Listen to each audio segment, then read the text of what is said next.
Last topic है van't Hoff factor.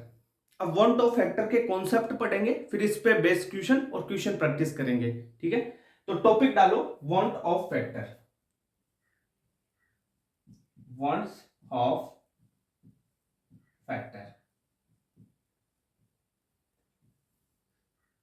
Want Hoff factor कैसे निकालेंगे? देखो दो टर्म आती है। एक तो आप पढ़ोगे कि normal molar mass, abnormal molar mass. Normal और एबनॉर्मल में चलेगा। अभी धीरे धीरे आप समझ जाओगे कि नॉर्मल क्या है, एबनॉर्मल क्या है। नॉर्मल तो जो एक्चुअल कंडीशन में है वो आपका नॉर्मल। एबनॉर्मल भाई साहब कुछ अलग आ गया नॉर्मल से, वो एबनॉर्मल है ना। तो सोल्यूट का मोलर मास वगैरह, कोलिगेटिव प्रॉपर्टीज, इन पे बेस चर्चा करेंगे अपन, है ना। तो देखो वांट ऑफ फैक्टर को स्मॉल आई से डिनोट किया जाता है। किससे? Small I. स्मॉल आई से इसको डिनोट करते हैं। कैसे निकालेंगे? देखो वांट ऑफ फैक्टर कैसे निकालेंगे? अगर कोलिगेटिव प्रॉपर्टीज की बात करूं तो कोलिगेटिव प्रॉपर्टी के टर्म में कैसे निकालेंगे? अपन निकालेंगे कि एबनॉर्मल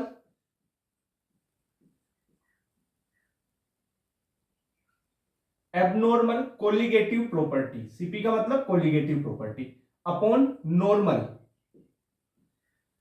कोलिगेटिव प्रॉपर्टी आप कर दोगे तो आपके पास वोल्ट ऑफ फैक्टर निकल के आ जाएगा। सीपी क्या है? यहां पे लिख देता हूं मैं। सीपी है कोलिगेटिव प्रॉपर्टी। Okay sir.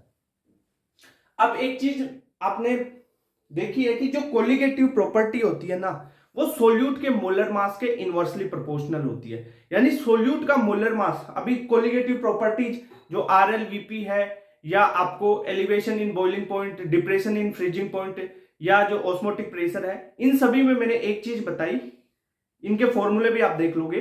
तो जो कोलिगेटिव प्रॉपर्टी है वो इनवर्सली प्रोपोर्शनल होती है मोलर मास ऑफ सोल्यूट के। तो यहां से एक चीज निकल के आती है कि जो कोलिगेटिव प्रॉपर्टी है वो इनवर्सली प्रोपोर्शनल होती है मोलर मास ऑफ सोल्यूट के।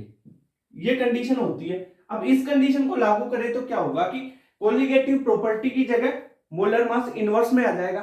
तो अगर मैं आई मोलर मास के टर्म्स में लिखना चाहूं तो क्या लिखूंगा? नॉर्मल मोलर मास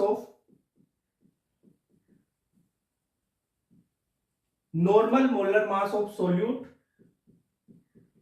अपॉन, आप कर दोगे abnormal molar mass of solute. Clear बात? ये चीज समझ में आई क्या आपको? Okay sir. अब देखो एक ऐसी कंडीशन बन सकती है कि जो आई है, आई यानी वांट ऑफ फैक्टर, ये वन हो सकता है, वन से ज्यादा हो सकता है और वन से कम हो सकता है। तीन कंडीशन आएगी इसकी, है ना। देखो आई, जो मान लो एक कंपाउंड है आपके पास, एक तो वो डिसोसिएट हो रहा है, दूसरा कंपाउंड एसोसिएट हो रहा है, मतलब एक टूट रहा है दूसरा जुड़ रहा है।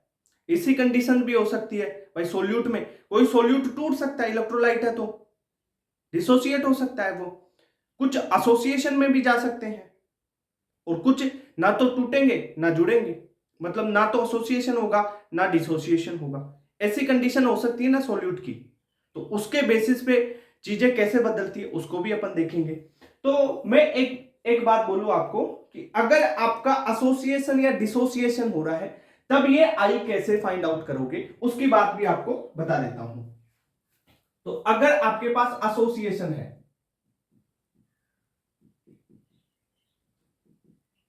अगर मॉलिक्यूल एसोसिएट हो रहे हैं, मॉलिक्यूल आपस में जुड़ रहे हैं, तब आई कैसे निकालोगे? तो total moles of solute, I is equal to क्या हो जाएगा? Total moles of solute after association, upon कर दोगे आप क्या? Total moles of solute, total moles of solute before association. ठीक है, ये चीज समझ में आ गई क्या? कि भाई आफ्टर एसोसिएशन कितने मोल्स हैं बटा बिफोर एसोसिएशन कितने मोल। क्लियर बात। इससे एसोसिएशन में आप वांट ऑफ फैक्टर निकाल लोगे। अगर कंडीशन आपके पास डिसोसिएशन की आ गई, यानी मॉलिक्यूल्स टूट रहे हैं, डिसोसिएशन होगा, तब वांट ऑफ फैक्टर कैसे निकालोगे? Van't Hoff factor is equal to total moles of solute after dissociation. Clear. Upon क्या आ जाएगा? Total moles of solute, total moles of solute before dissociation. ये हो गया। अब एसोसिएशन डिसोसिएशन की ये चीज तो मैंने आपको बता दी। जो वांट ऑफ फैक्टर है ना, इसके तीन केस बन सकते हैं। क्या क्या? या तो जो वांट ऑफ फैक्टर है ना आपका वो 1 हो जाए, भाई तीन केस हो सकते हैं, 1 हो जाए, 1 से कम हो जाए, या 1 से ज्यादा हो जाए, यही केस बन सकते हैं। तो देखो पेन लीक कर रहा है ये।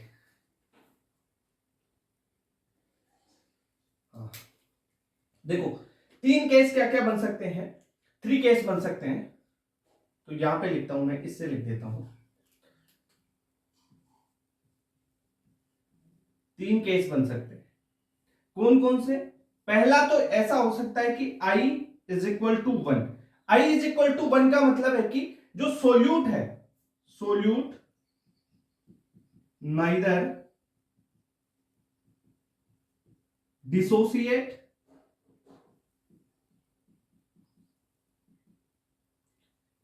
Nor associate.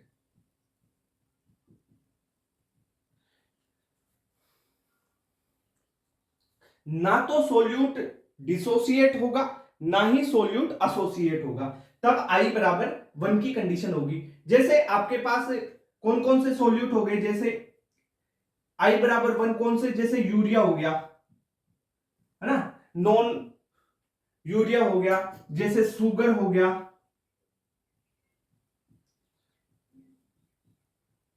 ग्लूकोज हो गया, फ्रक्टोज हो गया, जैसे ये सारे नॉन इलेक्ट्रोलाइट है ना। नॉन, जो भी नॉन इलेक्ट्रोलाइट है वो भाई ना तो टूटेंगे ना जुड़ेंगे। नॉन इलेक्ट्रोलाइट है तो उनका I बराबर 1 होगा। ठीक है। कहीं भी क्वेश्चन में आपको यूरिया दिखे, शुगर दिखे, नॉन इलेक्ट्रोलाइट दिखे, वहां पे I बराबर 1 रखना है, यानी उनका वांट ऑफ फैक्टर 1 होता है। ये कंडीशन हो गई पहला केस। सेकेंड केस की बात करता हूं। सेकेंड केस में अगर want Hoff factor greater than 1 हो, एक से ज्यादा हो जाए, तब क्या कंडीशन होगी? इस कंडीशन में ग्रेटर देन 1 की कंडीशन मतलब डिसोसिएशन हो रहा है, डिसोसिएशन हो रहा है, टूट रहा है, टूट के सोल्यूट एक से ज्यादा बन रहे हैं। ठीक है। तो ऐसी कंडीशन डिसोसिएशन की होगी। डिसोसिएशन होगा किसका? सोल्यूट का। कैसे सर, कैसे डिसोसिएशन होगा? जैसे मैं बात करूं, जैसे मैंने लिया NaCl, अब NaCl वाटर में डाल दिया, तो भाई साहब ये NaCl डिसोसिएट हो गया और Na प्लस और Cl माइनस में टूट जाएगा, यानी जो इलेक्ट्रोलाइट्स है ना जनरली वो इसमें आ जाएंगे। तो ये काम हो गया। तो जो सोल्यूट है यहाँ पे इलेक्ट्रोलाइट होता है, डिसोसिएशन में क्या होगा? I ग्रेटर देन 1 होता है। क्लियर बात? ये चीज समझ में आ गई? ओके। I ग्रेटर देन 1 का मतलब डिसोसिएशन में मतलब क्या हो गया? देख, dissociation total moles after dissociation ज्यादा होंगे और बिफोर डिसोसिएशन कम होंगे मोल्स। भाई यही तो हो रहा है। देख पहले NaCl, यहां पे कुछ है नहीं, ये Na प्लस और Cl माइनस में टूट गए, यहां पे 2 हो गए ना ये N की वैल्यू। क्लियर बात? Okay sir. तीसरा केस क्या आता है? थर्ड केस की बात करूं तो यहां पे जो I है वो लेस देन 1 हो जाएगा। I लेस देन 1 की मतलब 1 है ये, है ना, 1। I लेस देन 1 का मतलब क्या हो जाएगा? Association, association of solute. Association of solute जैसे आपका अपन बात करें कार्बोक्सिलिक एसिड ले लें और उसको फिनोल वगैरह नॉन पोलर सॉल्वेंट में डाल दें तो क्या हो जाएगा, वो एसोसिएट हो जाते हैं, यानी डाइमराइजेशन ऑफ कार्बोक्सिलिक एसिड, ये सारी चीजें इसमें आ जाएगी। एसोसिएशन हो रहा है ना, तो अपन लिख सकते हैं कि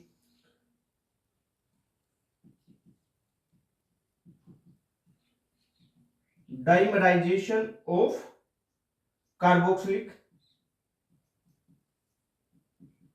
carboxylic acid in non polar solvent. Clear बात। अब अपन एक एक को डिटेल में देखेंगे कि पहले डिसोसिएशन हो रहा है उस केस में आप आई कैसे निकालोगे। ये तो बेसिक फॉर्मूला हो गया, ये तो बेसिक फॉर्मूला होता है। एक अल्फा और एन के टर्म में भी फॉर्मूला आता है, उसको कैसे ड्राइव करेंगे, वो बेसिक चीज तो ये है, इसी से वो चीजें ड्राइव होगी, है ना। बेसिक कॉन्सेप्ट ये है, इससे वो चीजें ड्राइव होगी, तो उसको भी अपन ड्राइव कर लेते हैं। ठीक है, वो फॉर्मूले भी काम आते हैं, वो डायरेक्ट क्वेश्चन सोल्व करने में फॉर्मूले काम आएंगे। ये बेसिक कॉन्सेप्ट साइंस के। ठीक है, तो आई ग्रेटर देन 1, आई लेस देन 1, ये और आई इज इक्वल टू 1, ये 3 केस हो गए इसके। अब प्रत्येक केस को अपन देख लेंगे। एसोसिएशन और डिसोसिएशन के जो फॉर्मूले हैं वो भी, उनसे भी क्वेश्चन आता है, तो उनको भी अपन करेंगे। पहले इसको नोट करो। अब आ जाओ, अब एक कंडीशन लेते हैं। पहली कंडीशन आई बराबर 1 की, तो आई तो उसमें तो निकालना है नहीं भाई, आई बराबर 1 है, 100% डिसोसिएशन या 100% एसोसिएशन हो रहा है, मतलब ना तो डिसोसिएट ना एसोसिएट हो रहा है, वो कंडीशन आई बराबर 1 वाली चली जाती है। ठीक है, ओके सर। तो आई बराबर 1 है तो निकालना नहीं है। अब आई कितना ज्यादा है 1 से, या आई 1 से कम है, तभी तो आई की वैल्यू देखोगे आप, निकालोगे तभी ना। आई बराबर 1 है तो 1 है, रख दो। अब आई कम है तो कितना कम है भाई, वैल्यू निकालना है। आई कितना ज्यादा है 1 से, वैल्यू निकालना है, तो निकालते हैं। आई ग्रेटर देन 1, आई ग्रेटर देन 1 का मतलब क्या है कि जो सोल्यूट है वो क्या होगा, डिसोसिएट। आई ग्रेटर देन 1 का मतलब होगा कि सोल्यूट डिसोसिएट होगा। अब सोल्यूट क्या होगा, डिसोसिएट। फॉर एग्जाम्पल जैसे मैं बात करूं, जैसे NaCl है, NaCl सोल्यूट है, इसमें सोलवेंट डाल दिया वाटर, तो क्या होगा, एक तो Na+ बन जाएगा और एक बन जाएगा Cl-। जैसे मैं एग्जांपल देखूं, CaCl2, CaCl2 में वही वाटर डाला, ये भी डिसोसिएट होगा, एक तो कैल्शियम 2+ बन जाएगा प्लस 2 बन जाएंगे Cl-। यही चीज है। जैसे मैं बात करूं K2SO4 की, K2SO4, इसमें वाटर डाला तो यहां पर क्या बनेगा, 2 तो K+ बन जाएंगे और एक टूट जाएगा किसमें, SO4 2- में। यही तो हुआ, टूटेगा, डिसोसिएट ऐसे ही तो होता है।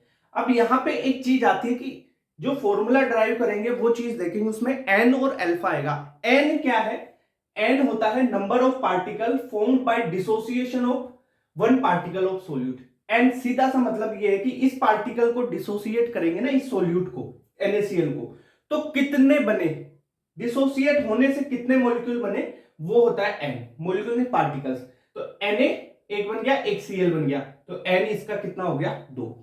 यहां पे देखो, इसके लिए CaCl2 के लिए n की वैल्यू क्या होगी, एक तो कैल्शियम बन गया 2+ और 2 बन गए Cl-, यानी n की वैल्यू 3 हो गई। K2SO4 के लिए बात करूं, 2 K+ बन गए और एक बन गया SO4 2-, तो यहां पे n की वैल्यू 3 हो गई।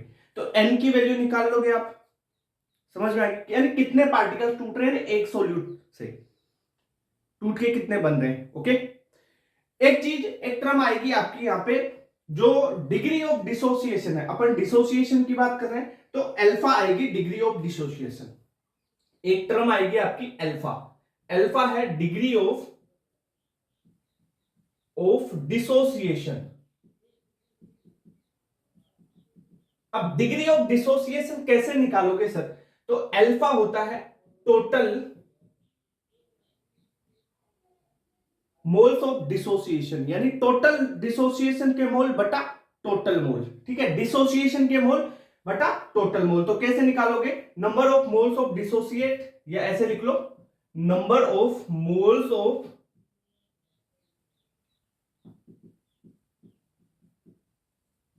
कितने मोल डिसोसिएट हुए बटा टोटल मोल। जनरली अल्फा दे रखा होता है आपको परसेंटेज में, है ना, अल्फा दे रखा होता है, नहीं दे रखा हो तो भाई कितने मोल डिसोसिएट हुए बता बटा टोटल मोल से आप निकाल सकते हो। Number of moles dissociated upon total mole से निकालोगे, ये चीज होगी। ये तुम्हारा अल्फा का काम हो गया। अल्फा के बारे में डिटेल से अपन केमिकल इक्विलिब्रियम में पढ़ेंगे भाई। केमिकल इक्विलिब्रियम फिर आयनिक और इलेक्ट्रॉनिक यही काम आएगा आगे, है ना। यहाँ पे भी थोड़ा बहुत होता है तो इसलिए इसका जनरली दिया हुआ होता है यहाँ पे। तो अल्फा अल्फा निकालना ही केमिकल इक्विलिब्रियम में सीखेंगे अपन, है ना। जनरली ये फॉर्मूला होता है number of mole dissociated upon total mole, ठीक है। अब देखो डिसोसिएशन हो रहा है तो मैं इसका फॉर्मूला ड्राइव करते हैं अपन, ठीक है। लास्ट में आपको रिजल्ट देख लेना, याद रख लेना कैसे। जैसे ए के एन मोलिक्यूल है, वो टूट के इसके एन मोलिक्यूल्स, ए एन है एक मोलिक्यूल, इसके एन मोलिक्यूल्स में ये टूट गया। At time is equal to 0 पे इसके मान लो 0 मोल्स, ठीक है सर। इसके 1 मोल्स थे तो ये टूट के कितने बने, 0 टाइम पे तो कुछ डिसोसिएट नहीं हो रहा, किसी टी टाइम पे डिसोसिएट हो गया। टाइम इज इक्वल टू किसी टी टाइम पे ये डिसोसिएट होना चालू हुआ तो मान लो इसके एन अल्फा मोल्स बन गए, ठीक है। तो इसके अगर एन अल्फा मोल्स बन गए तो ये कितना रह जाएगा 1 माइनस अल्फा, ठीक है। अब मैंने आपको आई का फॉर्मूला, वॉन्ट ऑफ फैक्टर के लिए फॉर्मूला क्या बताया था, आई क्या होता है यहां पे लिखूं, i is equal to total moles of solute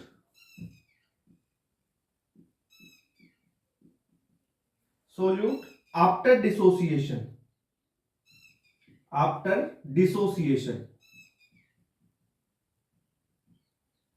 upon total moles of solute before dissociation. अब देखो आफ्टर डिसोसिएशन कितने मोल है, डिसोसिएशन होने के बाद 1 minus alpha plus N alpha ये, और बिफोर डिसोसिएशन भाई एक ही तो मोल है। क्लियर बात, मोल्स में बात कर रहा हूं मैं, कंसंट्रेशन मोल्स में, है ना, ठीक है। ये 1 है तो यहां पे आई की वैल्यू क्या हो जाएगी, i is equal to total moles of solute after dissociation, dissociation होने के बाद में कितने हैं 1 माइनस अल्फा प्लस आपका n alpha upon total moles before dissociation तो 1 ही था 1, ठीक है सर। सोल्व कर लेंगे तो आई बराबर क्या आ जाएगा यहां से, i is equal to 1 minus alpha plus N alpha, i बराबर ये आपका आ गया। तो कई बार तो आई की वैल्यू पूछ ली जाती है आपको, ठीक है। कई बार यहां से अल्फा आई देके अल्फा निकलवाया जाता है, अल्फा कैसे निकालोगे, देखो इस अल्फा को यहां से कॉमन लेके, यहां से कॉमन लो और इधर ले लो तो क्या आ जाएगा, देखो कॉमन क्या, देखो अल्फा है ये एन अल्फा यहां पे, तो alpha is equal to I minus 1 upon ये तुम्हारा एन माइनस 1, ठीक है। ये तुम्हारा अल्फा की वैल्यू आ जाएगी यहां से, तो आई और अल्फा दोनों आप यहां से निकाल सकते हैं, एन माइनस 1 ये 1 है। क्लियर बात, तो ये फॉर्मूले हो गए आपके वॉन्ट ऑफ फैक्टर डिसोसिएशन के केस में, ठीक है। इतना ही याद रखना बस, इससे ज्यादा कुछ याद नहीं रखना, ये दोनों भी याद रख लोगे। ये फॉर्मूला भाई इसी को तो, ये अल्फा को इधर निकाल लिया बस, यही तो, वरना फॉर्मूला तो यही है, यही तो बन गया है अपने पास फॉर्मूला, ठीक है। अब मैं बात करता हूं किसकी, एसोसिएशन की बात कर लेता हूं, है ना। तो आप नोट करो इसको। अब एसोसिएशन में थोड़ा सा चेंज होगा, वो कर लेंगे, देखो लिखो, इसको नोट करो, कर लिया क्या, बेटा दो।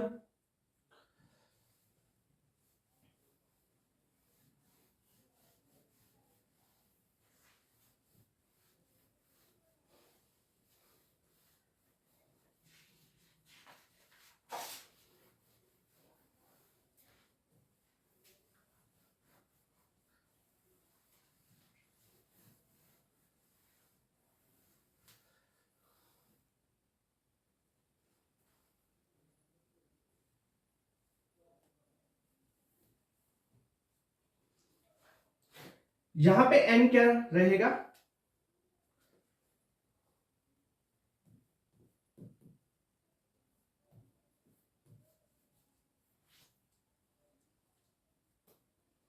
नंबर ऑफ पार्टिकल्स कंबाइंड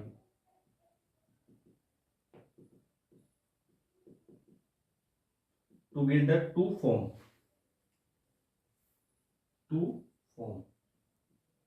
ठीक है। अरे भाई अब इसमें क्या होगा कि कितने पार्टिकल्स जुड़ के वन पार्टिकल बना रहा है, जैसे एक एन पार्टिकल्स जुड़ के एक मान लो एन पार्टिकल्स है, वो जुड़ के, जैसे मान लो एक दो पार्टिकल है, ऐसे मान लो दो पार्टिकल है जुड़ के A2 बना रहे हैं, तो n क्या हो जाएगा भाई, 2 हो जाएगा, कि कितने नंबर ऑफ पार्टिकल्स कंबाइन हो रहे हैं। ठीक है, अब इसमें एग्जांपल वही था कि देखो डाइमराइजेशन ऑफ आपका जो कार्बोक्सिलिक एसिड है, वो carboxylic acid in phenol, phenol या आपको नॉन पोलर सोलवेंट, ये दे कैसे होगा, ये अल्फा वगैरह अभी समझा दूंगा, दूसरी चीज अल्फा डिग्री ऑफ एसोसिएशन अभी समझाऊंगा। आई की वैल्यू देखो, आई की वैल्यू अगर एक से कम है तब क्या कंडीशन होगी, अब देखो आई की वैल्यू एक से कम है तो क्या होगा, association, association of solute.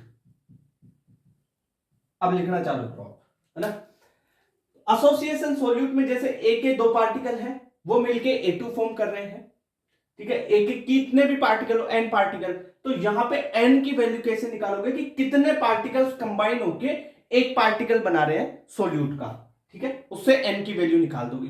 For example जैसे dimerisation of carboxylic acid in phenol या नॉन पोलर सोलवेंट, यह भी लिखा है आपके सामने, वीडियो चालू था ना, हाँ नहीं था, चलो कोई दिक्कत नहीं, ठीक है, ये हो गया। अब यहां पे देखो कार्बोक्सिलिक एसिड का डाइमराइजेशन कैसे होता है वो समझाता हूं, उससे पहले अल्फा डिग्री ऑफ एसोसिएशन क्या होता है वो चीज समझा देता हूं आपको। डिग्री ऑफ अल्फा यहां पे अपन बोलेंगे degree of association, degree of association कैसे निकालोगे, डिग्री ऑफ एसोसिएशन भाई कितने मोल्स एसोसिएट हुए हैं बटा टोटल मोल्स, तो यानी नंबर ऑफ मोल्स ऑफ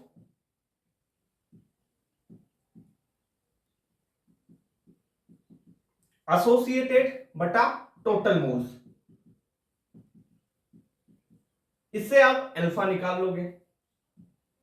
अब डाइमराइजेशन कैसे हुआ, जैसे मैंने कोई कार्बोक्सिलिक एसिड लिया RCOOH, इसको डाल दिया किसमें, फिनोल में, अगर मैंने इसको फिनोल में डाला तो ये जो कार्बोक्सिलिक एसिड है ना ये क्या कर जाएगा, डाइमराइज हो जाएगा। कैसे डाइमराइजेशन कैसे होता है, देखो RC डबल बॉन्ड O, ये OH, दूसरा CR डबल बॉन्ड O, यहां पे OH, ये H बॉन्डिंग, ठीक है सर, ये तुम्हारा बॉन्ड बन जाएगा, तो ये डाइमराइज हो गया ऐसे, इतनी बात क्लियर। अब देखो हो इसका फॉर्मूला कैसे निकल के आता है उसकी भी बात कर लेते हैं। तो जैसे मैं बात करूं एन मॉलिक्यूल्स ले लो एक के, वो डाइमराइज होंगे या एसोसिएट होंगे, डाइमराइजेशन का मतलब एसोसिएशन तो हो रहा है भाई, एक एक इसके दो मॉलिक्यूल्स मिलके इसका एक ही तो मॉलिक्यूल बना दिया, डाइमराइज हो गए, एसोसिएट हो गए, इसके ए का एन मॉलिक्यूल में कन्वर्ट हो गए, इसके एन मॉलिक्यूल्स एन बना दिए एक मॉलिक्यूल में, एसोसिएट हो गए आपस में। इनिशियल कंडीशन t बराबर 0 टाइम पे इसका 1 मोल, इसका 0 मोल। अगर किसी t टाइम की बात करूं, t टाइम पे इसके कितने रह जाएंगे, 1 माइनस अल्फा, ये कितने फॉर्म हो जाएंगे, अल्फा बाई n, क्या हो रहा है, एसोसिएशन। इतनी बात क्लियर, ओके सर। देखो इसको आप अगर जिसने केमिकल इक्विलिब्रियम पढ़ रखी है ना C-X, उससे भी सिंपल तरीके से भी कर सकते हो। वो तरीका मैं केमिकल इक्विलिब्रियम में आपको बहुत डिटेल से बताऊंगा, निकालना सिखा दूंगा। ये अल्फा बाई एन कैसे लिखा, सारी चीजें, ठीक है। ये अगर जिसको रिपीटर है तो उसको तो पता होगा, ऐसे लिखते हैं इनिशियल कंडीशन पहले t बराबर 0, फिर किसी t टाइम पे लिखते हैं, है ना। हाँ, तो ये कितना खत्म हो गया उसके हिसाब से ऐसे, है ना। ओके, आप कैसे कंसंट्रेशन के टर्म्स में भी कर सकते हो, मोल के टर्म्स में भी कर सकते हो, ठीक है। अगर कंसंट्रेशन के टर्म में करोगे तो लास्ट में फिर मोल के टर्म में कन्वर्ट करना पड़ेगा, क्योंकि फॉर्मूले में मोल्स आ रहे हैं, है ना। हाँ, तो आई का फॉर्मूला क्या हो जाएगा, आई का फॉर्मूला मैंने आपको बताया। आई कैसे निकालते हैं, इसके लिए एसोसिएशन के लिए, तो एसोसिएशन के लिए total mole of solute after association upon क्या आ जाएगा, total moles of solute after, नहीं बिफोर आएगा ना, बिफोर एसोसिएशन।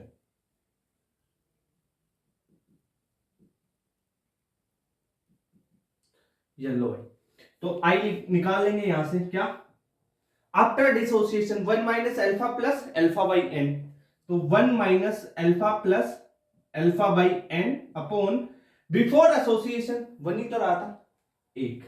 तो यहां से अपन निकालेंगे तो I is equal to 1 minus alpha plus alpha by N, ये आपका फॉर्मूला निकल के आ जाता है।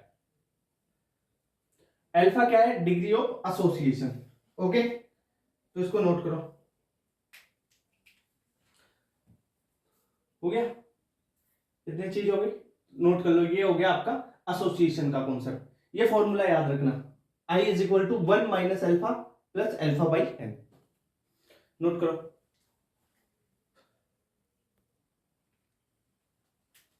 अब देखो, एक कंडीशन देखते हैं कि अगर 100% डिसोसिएशन या 100% एसोसिएशन हो। मैंने आपको दो फॉर्मूले बताए, एक तो डिसोसिएशन का बताया था, डिसोसिएशन में फॉर्मूला क्या बताया था आपको, I is equal to 1 minus alpha, I is equal to 1 minus alpha plus N alpha, ये था आपका डिसोसिएशन का फॉर्मूला। अगर 100% डिसोसिएशन,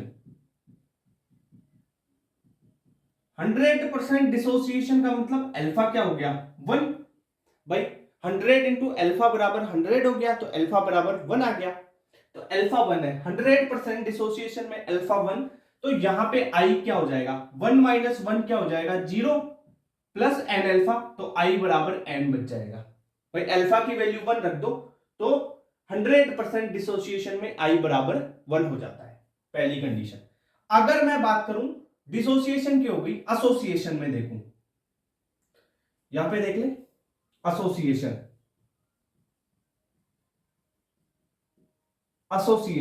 एसोसिएशन में आपको फॉर्मूला क्या बताया था, I is equal to 1 minus alpha plus alpha by N. अगर 100% एसोसिएशन हो तब क्या होगा, जो डिग्री ऑफ एसोसिएशन है वो 1 हो जाएगी, अल्फा 1 हो जाएगा। अल्फा 1 कर दोगे तो देखो 1 माइनस 1 0, और अल्फा बटा एन है तो 1 बटा एन, तो आई क्या बचेगा, वॉन्ट ऑफ फैक्टर क्या बचेगा, 1 अपॉन एन, ठीक है। ये दो केस आपको याद रखने हैं। अगर 100% डिसोसिएशन तो आई बराबर एन, 100% एसोसिएशन आई बराबर 1 अपॉन एन। अगर ना तो एसोसिएशन हो रहा है ना डिसोसिएशन हो रहा है तो आपका आई बराबर 1 होगा। क्लियर बात, ओके सर, ये कंडीशन होगी। अब सर इतना पढ़ लिया, कोलिगेटिव प्रॉपर्टी पे क्या इफेक्ट डालता है, जो वांट ऑफ फैक्टर है ना कोलिगेटिव प्रॉपर्टीज के डायरेक्टली प्रोपोर्शनल होता है। देखो जैसे अब क्वेश्चन यहां से बनते हैं, है ना, कि जो कोलिगेटिव प्रॉपर्टीज हैं उनको सीपी के टर्म्स में लिखता हूं, colligative property directly proportional to i, यानी वांट ऑफ फैक्टर के डायरेक्टली प्रोपोर्शनल। कोलिगेटिव प्रॉपर्टी जैसे आपका elevation in boiling point, directly proportional to है आई, मतलब आई दिया हुआ हो तब डेल्टा टीबी का कौन सा फॉर्मूला लगेगा, आई इंटू केबी इंटू मोलेलिटी। समझ में आई बात। अगर डेल्टा टीएफ निकालना हो, डिप्रेशन इन फ्रीजिंग पॉइंट, तब क्या लिखोगे, आई इंटू के एफ इंटू मोलेलिटी। ठीक है सर। अगर आपको ऑस्मोटिक प्रेशर के टर्म्स में पूछा जाए तो ऑस्मोटिक प्रेशर पाई कैसे लिखोगे, i into C R T. C क्या है, concentration, R gas constant, T temperature kelvin में। अगर आपको पूछा जाए relative lowering in vapour pressure, यानी P nought minus P S upon P nought, यह है relative lowering in vapour pressure is equal to i into molar mass of solute. या इसको आप क्या लिख सकते हो, मोल फ्रैक्शन ऑफ सोल्यूट, इसको क्या लिख सकते हो, मोल फ्रैक्शन को लिख लो ऐसे, i into mole fraction of solute upon Na plus Nb। Clear बात, ये चीज हो गई। अब एक चीज और क्लियर करता हूं, जैसे डेल्टा टीबी है, elevation in boiling point delta TB, ये क्या होता है, यहां से देखो, delta TB is equal to elevation हो रहा है किसमें, बॉइलिंग पॉइंट में, तो डेल्टा टीबी क्या होगा, टीएस माइनस टी नोट, मतलब बॉइलिंग पॉइंट ऑफ सॉल्यूशन बढ़ गया और T note boiling point of solvent है। अगर आई बढ़ेगा तो ये किसके डायरेक्टली प्रोपोर्शनल है, आई के, यानी आई बढ़ेगा तो डेल्टा टीबी में एलिवेशन होगा, डेल्टा टीबी भी बढ़ेगा, तो टीएस जो बॉइलिंग पॉइंट है वो भी तो बढ़ेगा। तो मैं यहां से लिख सकता हूं कि जो बॉइलिंग पॉइंट है वो डायरेक्टली प्रोपोर्शनल टू आई होता है, डेल्टा टीबी भी होता है। ठीक है सर, ओके। एक तो ये कंडीशन हो गई। अब दूसरी कंडीशन में निकालता हूं डेल्टा टीएफ की। डेल्टा टीएफ क्या होता है, depression in freezing point, depression हो रहा है, कम हो रहा है, तो ये डायरेक्टली प्रोपोर्शनल टू है किसके, आई के, यानी कम हो रहा है आई के डायरेक्टली प्रोपोर्शनल से। तो ठीक है, कौन, एलिवेशन इन, वो डिप्रेशन इन फ्रीजिंग पॉइंट, अब कम हो रहा है तो टीएस क्या है, ज्यादा होगा, यानी जो फ्रीजिंग पॉइंट है वो इनवर्सली प्रोपोर्शनल हो जाएगा आई के। समझ में आई बात। डेल्टा टीएस होता है कि टी नोट माइनस टीएस भाई सॉल्यूशन का, ये है डिप्रेशन इन फ्रीजिंग पॉइंट, यानी ये कम हो रहा है, ठीक है, और T nought minus TS, TS कम हो रहा है, और डेल्टा टीएफ क्या है, डायरेक्टली प्रोपोर्शनल टू आई है, तो टीएस क्या हो जाएगा, इनवर्सली प्रोपोर्शनल टू आई। भाई ये डिप्रेशन है और ये एलिवेशन, यानी ये तो बढ़ रहा है और ये क्या है, कम हो रहा है, तो मैं यहां से लिख सकता हूं कि फ्रीजिंग पॉइंट, अगर फ्रीजिंग पॉइंट की बात करें तो वो इनवर्सली प्रोपोर्शनल टू आई होगा। ये दोनों बहुत इंपॉर्टेंट है, यहां से लिख लेना। डेल्टा टीएफ तो डायरेक्टली प्रोपोर्शनल है, पर जो फ्रीजिंग पॉइंट है यानी टीएस, फ्रीजिंग पॉइंट वो इनवर्सली प्रोपोर्शनल होगा, और बॉइलिंग पॉइंट तो जैसा डेल्टा टीबी है वैसा ही होगा। ठीक है, डेल्टा टीबी अलग है, बॉइलिंग पॉइंट अलग है यार, दोनों चीज अलग है। डेल्टा टीबी उसमें चेंज है, मतलब एलिवेशन कितना बड़ा है, elevation in boiling point. Delta TF क्या है, डिप्रेशन इन फ्रीजिंग पॉइंट। देखो ये एलिवेशन हो रहा है इसलिए डायरेक्टली प्रोपोर्शनल, तो टीएस भी बढ़ेगा। अब यहां पे डेल्टा टीएफ कम हो रहा है तो टीएस को क्या होना पड़ेगा, कम। भाई अगर इसको तुम कम कर रहे हो तो इसको कम करोगे तो क्या हो जाएगा, ये इनवर्सली प्रोपोर्शनल हो गया ना। भाई आई को कम करोगे तभी तो फ्रीजिंग पॉइंट बढ़ेगा। क्लियर बात, ओके। तो ये चीज हो गई। कुछ मत सोचना, अगर दिमाग में और कुछ नहीं जाता है ना, डायरेक्ट देखो कि कोलिगेटिव प्रॉपर्टी जो भी है ये चारों आई के डायरेक्टली प्रोपोर्शनल। अगर आई दिया हुआ हो तो ये फॉर्मूले लगाओगे। अब ये फॉर्मूलों पे ध्यान रखो, ये फॉर्मूले लगाओगे। आई की वैल्यू कैसे निकालते हैं, डिसोसिएशन में ऐसे, एसोसिएशन में ऐसे, ध्यान रखना क्वेश्चंस में। ओके, और एक चीज याद रखना, बॉइलिंग पॉइंट आई के डायरेक्टली प्रोपोर्शनल और फ्रीजिंग पॉइंट आई के इनवर्सली प्रोपोर्शनल। इंपॉर्टेंट क्वेश्चन है, बनता है 100 बार। आप कैसे लगाते हो कि डेल्टा टीएफ आई के डायरेक्टली प्रोपोर्शनल है, सर लगा दो। अरे भाई वो डेल्टा टीएफ डिप्रेशन हो रहा है फ्रीजिंग पॉइंट पे, तो फ्रीजिंग पॉइंट आई के इनवर्सली प्रोपोर्शनल होगा। बॉइलिंग पॉइंट डायरेक्टली प्रोपोर्शनल है, कोई दिक्कत नहीं है। ठीक है, तो ये चीज ध्यान रखना। फॉर एग्जाम्पल जैसे इसमें क्वेश्चंस कैसे आएंगे उनकी बात कर लेते हैं, फिर इस फ्रीजिंग पॉइंट की भी बात करेंगे अपन, है ना। क्वेश्चंस की बात करते हैं। क्वेश्चन लिखा हुआ है find osmotic pressure. Osmotic pressure ये पाइप, तो ऑस्मोटिक प्रेशर का आपको ऑर्डर फाइंड आउट करना है, इन चार में ऑर्डर बताना है। अल्फा दे रखा है 100% मान लो, ठीक है सर। तो यहां पे अल्फा 100% दे रखा है, तो देखो आई क्या हो जाएगा, ग्लूकोज के लिए तो 1, CaCl2 ये किस किस में टूटेगा भाई, अगर आप देखो डिसोसिएशन हो रहा है, डिसोसिएशन हो रहा है तो आई बराबर एन होगा डिसोसिएशन में, ठीक है सर। तो यहां पे तो देखो ग्लूकोज है, तो जिसकी देखो ऑस्मोटिक प्रेशर यही तो है, पाई बराबर ICRT। अब यहाँ पे सी कंसंट्रेशन देखो 1 मोलर 1 मोलर 1 मोलर 1 मोलर सबकी सेम है, R gas constant, T temperature भी सेम है सबका। अब डिपेंड किस पे कर रहा है, pi directly proportional to I, और जितने एन होंगे, एन जितना ज्यादा होगा आई उतना ही ज्यादा होगा, ये बात ठीक है भाई, एन जितना ज्यादा होगा आई उतना ही ज्यादा होगा। ओके, अब देखो निकाल लो glucose I is equal to 1, CaCl2 एक Cl एक Ca 2 Cl, यानी I n बराबर 3 तो I बराबर 3, NaCl Na प्लस और Cl माइनस में टूटेगा, I बराबर कितना हो जाएगा 2। कार्बोक्सिलिक एसिड का तो डाइमराइजेशन होता है, बेंजीन दे रखा है तो I बराबर हाफ, यानी ये क्या होगा, इसका तो एक है ना, दो मिलके एक बनाते हैं, मतलब तो ये है ना एसिड है ना कार्बोक्सिलिक एसिड, उसमें आप देखो आई बराबर मैंने हाफ कैसे लिखा, देख कार्बोक्सिलिक एसिड है वो क्या होगा, डाइमराइज, डाइमराइज होगा यानी दो मॉलिक्यूल से क्या बन जाएगा, एक मॉलिक्यूल बनेगा डाइमराइज होके, तो एन की वैल्यू क्या आ जाएगी 2। अब यहां पे एसोसिएशन है,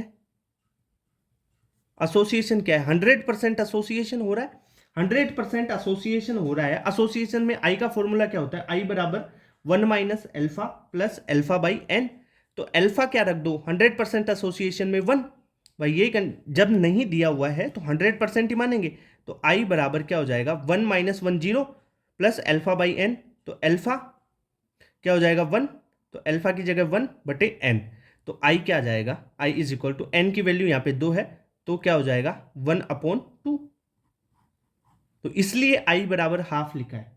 ये समझ में आ गई चीज, हाँ अब मत बोलना, क्लियर बात।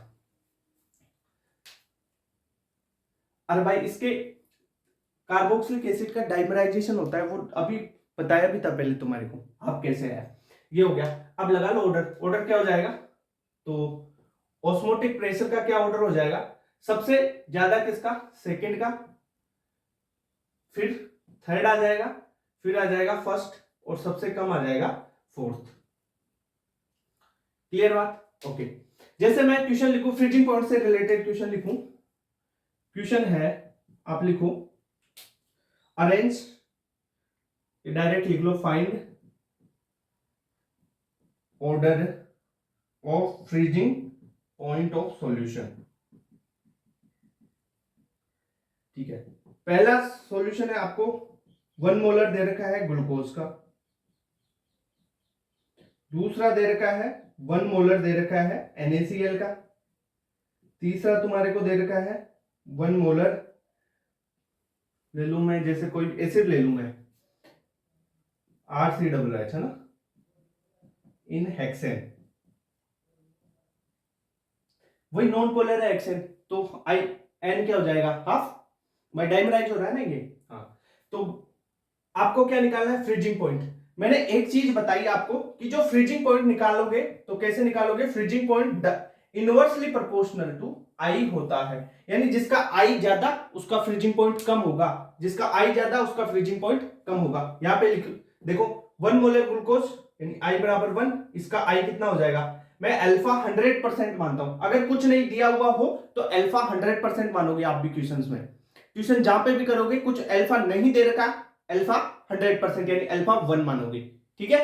ओके सर, NaCl का Na प्लस और Cl माइनस 2 में टूटा 2, और इसका कार्बोक्सिलिक एसिड का डाइमराइजेशन हो रहा है तो क्या हो जाएगा हाफ। अब देख लो, तो क्या हो जाएगा, फ्रीजिंग पॉइंट का ऑर्डर क्या हो जाएगा, सबसे ज्यादा किसका, मतलब जिसका आई कम फ्रीजिंग पॉइंट उसका ज्यादा, यानी थर्ड का सबसे ज्यादा, उससे कम हो जाएगा फर्स्ट का, और सबसे कम हो जाएगा सेकंड का। ये फ्रीजिंग पॉइंट का ऑर्डर हो गया। क्लियर बात? ओके भाई, क्वेश्चन आएंगे यहां से, भर भर के क्वेश्चन आएंगे। क्वेश्चन है 1 molar solution of carboxylic acid in benzene show the elevation of boiling point इतना दे रखा है। The percentage of association for dimerisation of acid in benzene. अब आपको परसेंटेज ऑफ एसोसिएशन यानी अल्फा की वैल्यू पूछी है, कितनी होगी। तो देखो मोलरिटी कितनी दे रखी है, 1 मोलर है सॉल्यूशन, ठीक है सर। डाइमराइज हो रहा है, डाइमर फॉर्म हो रहा है, तो n बराबर 2 होगा भाई, डाइमर फॉर्म हो रहा है। Okay sir. डेल्टा टीबी कितना दे रखा है, डेल्टा टीबी दे रखा 1.518 केल्विन, ठीक है। केबी की वैल्यू कितनी थी, 2.52 केल्विन। अब आप फॉर्मूला लगा दो, delta TB is equal to i K B into m, molality. Delta TB 1.518 is equal to i into K B दे रखा है आपको 2.52 इंटू मोलेलिटी 1 दे रखी है भाई। डाइल्यूट सॉल्यूशन के लिए मोलेलिटी मोलेलिटी लगभग सेम होगी, डाइल्यूट सॉल्यूशन है तो, ठीक है। और यहाँ पे अपन कोलिगेटिव प्रॉपर्टीज में जनरली डाइल्यूट सॉल्यूशन की बात करेंगे। तो यहाँ से आई क्या निकल के आ जाएगा, 1.518 अपॉन 2.52, ठीक है सर। अगर यहाँ पे क्या हो रहा है, डाइमराइजेशन हो रहा है, एसोसिएशन हो रहा है, एसोसिएशन के लिए आई का फॉर्मूला क्या होता है, van't Hoff factor I is equal to 1 minus alpha plus alpha by N, यही होगा। तो 1.518 अपॉन 2.52, ये आई की वैल्यू आ गई, is equal to 1 minus alpha अपने को निकालना है प्लस अल्फा एन की वैल्यू 2। तो यहां से अगर आप अल्फा निकालते हैं, ठीक है, अल्फा बाई 2 तो 1, तो ये कितना हो जाएगा, 1 माइनस अल्फा बाई 2 बच गया भाई। इसको सोल्व करेंगे तो यहां से अल्फा की वैल्यू निकालोगे आप तो 0.80 के लगभग आ जाएगी। तो यानी अल्फा का परसेंटेज कितना आ जाएगा, परसेंटेज में करें तो 100 से मल्टीप्लाई कर दो, यानी 80%, ये आ जाएगा परसेंट एसोसिएशन। आपको पूछा है परसेंटेज एसोसिएशन यानी 80%। क्लियर बात? तो इस टाइप से सोल्व करोगे क्वेश्चंस को, ठीक है। डाइमराइजेशन में देख भाई, डाइमर बन रहा है ना n बराबर 2 भाई, 2 मॉलिक्यूल से लेके 1 बन रहा है, तो n की वैल्यू क्या आ जाएगी, 2। देखो क्वेश्चन है AIPMT 2011 का क्वेश्चन है, the freezing point depression constant for 1.86, ये दे रखा है डिप्रेशन कांस्टेंट, है ना इतना। और if 5 gram Na2SO4 is dissolve in 45 gram of S2, solvent का मास दे दिया अपने को, freezing point is change by -3.82 degree Celsius, calculate the want Hoff factor. Want Hoff factor निकालना है आपको। देखो क्या क्या दे रखा है वो लिख लेते हैं। KF की वैल्यू दे रखी है कितनी, 1.86, ठीक है सर। वेट ऑफ सोल्यूट कितना दे रखा है, 5 ग्राम, ठीक है। ओके सर, ये रहा ना 5 ग्राम। और वेट ऑफ सोलवेंट कितना दे रखा है, सोलवेंट को ए से लिख दूं, ये दे रखा है तुम्हारे को 45 ग्राम, ठीक है सर। ओके, डेल्टा टी मतलब सोलवेंट का, सोलवेंट तो क्या है वाटर, तो इसका आपको फ्रीजिंग पॉइंट कितना होता है, 0 सोलवेंट का। और सोल्यूट का फ्रीजिंग पॉइंट -3.82 डिग्री सेल्सियस, इतना कम हो रहा है। तो आप डेल्टा TF निकाल लोगे ना। डेल्टा TF कैसे निकालेंगे अपन, delta TF is equal to T0 minus TS। Clear? तो delta TF is equal to T0 0 minus 3.82 degree Celsius. तो डेल्टा TF कितना आ जाएगा तुम्हारा, प्लस में आ जाएगा 3.82 डिग्री सेल्सियस। अब फॉर्मूला लगा दो, delta TF is equal to i KF into molality. Molality का फॉर्मूला क्या होता है वो रख दो, यहाँ पे आगे रख दो क्या, delta TF is equal to i KF। Molality weight of solute upon molar mass of solute into 1000 upon weight of solvent, सारी चीजें दे रखी है। Delta TF is equal to i into 1.86 into 5 upon molar mass of solute, क्या दे रखा है Na2SO4, Na2SO4 का निकालोगे ना तो 142 आ जाएगा molar mass into 1000 upon weight of solvent कितना दे रखा था 45 ग्राम। यहां से आप डेल्टा टीएफ की वैल्यू भी रख दो ना, कितनी 3.82, तो आई यहां से निकालोगे तो 2.63 के लगभग आएगा। क्लियर बात? ऐसे आप फॉर्मूलों में आई निकाल सकते हो। अगर आई दिया हुआ हो, डेल्टा टीएफ पूछे, तब भी ये फॉर्मूले लगाओगे। वांट ऑफ फैक्टर दे तब फॉर्मूले में आप जो भी कोलिगेटिव प्रॉपर्टीज है ना वो डायरेक्टली प्रोपोर्शनल टू आई होती है, वहां पे आई इंक्लूड करना है। जहां पे आई की वैल्यू दे रखी हो, आई पूछे, सब में कोलिगेटिव प्रॉपर्टीज के फॉर्मूलों में आई पुट करोगे, ये ध्यान रखना। क्लियर बात? समझ में आई चीज? ओके। क्वेश्चन है जेईई एडवांस 2018 का, अच्छा क्वेश्चन है। mx2 dissociate into m2 plus and x minus ions, ठीक है सर, इन एक्वस सॉल्यूशन। तो क्या हुआ, mx2 लिया, वो डिसोसिएट किस में हो गया, H2O डाला, तो m2 plus and 2 x minus ions में, ठीक है। With A degree of dissociation, alpha आपको दे रखा है 0.5, ओके सर, अल्फा दे दिया 0.5। The ratio of observed depression of freezing point, अब observed depression of freezing point दे रखा है of the aqueous solution of the value of depression of freezing point in absence of ionic dissociation. अब देखो, absence of ionic dissociation का मतलब है कि नॉर्मल कंडीशन पे, ये तो आपका एब्सेंस ऑफ आयोनिक डिसोसिएशन होगा नॉर्मल कंडीशन पे होगा, और ऑब्जर्व्ड ये हो जाएगा एबनॉर्मल कंडीशन पे। अब देखो कितना अच्छी लैंग्वेज में क्वेश्चन पूछा है, आपको पूछा है कि एबनॉर्मल वाला बटा नॉर्मल वाला का रेशियो बताओ आप। तो आप ये बताओ कि जो एबनॉर्मल डेल्टा टीएफ यानी freezing point, depression in freezing point, बटा पूछा है नॉर्मल डेल्टा टीएफ, यानी इनका रेशियो पूछा है। अरे भाई मैंने एक चीज बताई थी, आई क्या होता है, abnormal colligative property upon normal colligative property, यही तो बताया था। अब डेल्टा टीएफ क्या है, कोलिगेटिव प्रॉपर्टी, मतलब इनडायरेक्टली आपको आई पूछा है, इसका ये लैंग्वेज आई पूछा है, लैंग्वेज समझो ना। आई क्या होता है डिसोसिएशन के लिए, क्या है डिसोसिएशन, भाई दे रखा है ना डिसोसिएशन, एक्वस सॉल्यूशन, ये डिसोसिएट हो गया, तो एन कितना हो जाएगा, एन की वैल्यू क्या हो जाएगी 1 और 2, ये तो एन बराबर 3 हो गया। तो आई क्या होता है, आई डिसोसिएशन के लिए 1 minus alpha plus n alpha, i is equal to 1 minus alpha दे रखा है 0.5, एल्फा कितना है 0.5 प्लस एन कितना है 3 इंटू एल्फा 0.5, तो यहां से आई निकाल लोगे कितना आ जाएगा 2।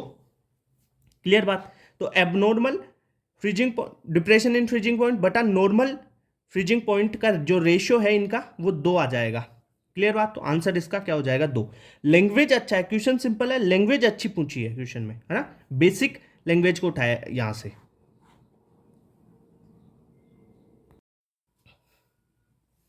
क्वेश्चन है van't Hoff factor for Hg2Cl2 in aqueous solution will be if 80% Hg2Cl2 is ionized। अब देखो 80% यानी Hg2Cl2 यानी Hg, ये Cl, ये Cl। अब यहां पे ये कौन सा बॉन्ड है भाई, मेटेलिक बॉन्ड है, मेटेलिक बॉन्ड, Hg के बीच में मेटेलिक बॉन्ड है, तो मेटेलिक बॉन्ड तो डिसोसिएट नहीं होगा, ठीक है। तो H2O डालने पर, लिख लो यहां पे, डालने पर मेटेलिक बॉन्ड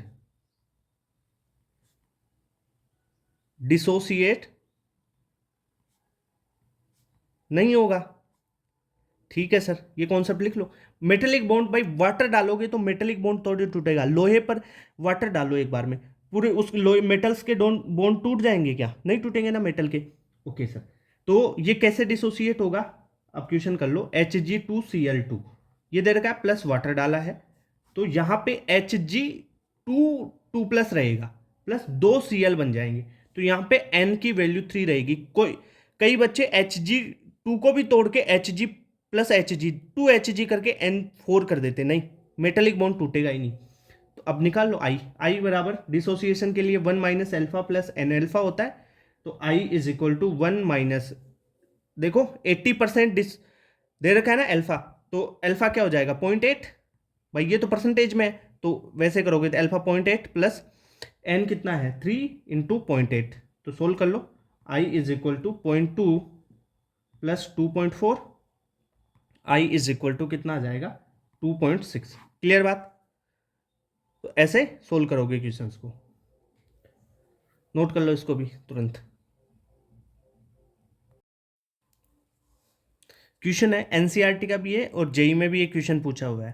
क्वेश्चन क्या है, इफ NaCl को मान लो वीक इलेक्ट्रोलाइट माना, वैसे तो स्ट्रॉन्ग इलेक्ट्रोलाइट होता है, मान लो इसको वीक इलेक्ट्रोलाइट माना, है ना, और आपको कॉन्सेंट्रेशन ऑफ NaCl दे रखा है A, B और C, तीन कंसंट्रेशन दे रखी है, 0.1 मोलर, 0.01 मोलर और 0.001 मोलर।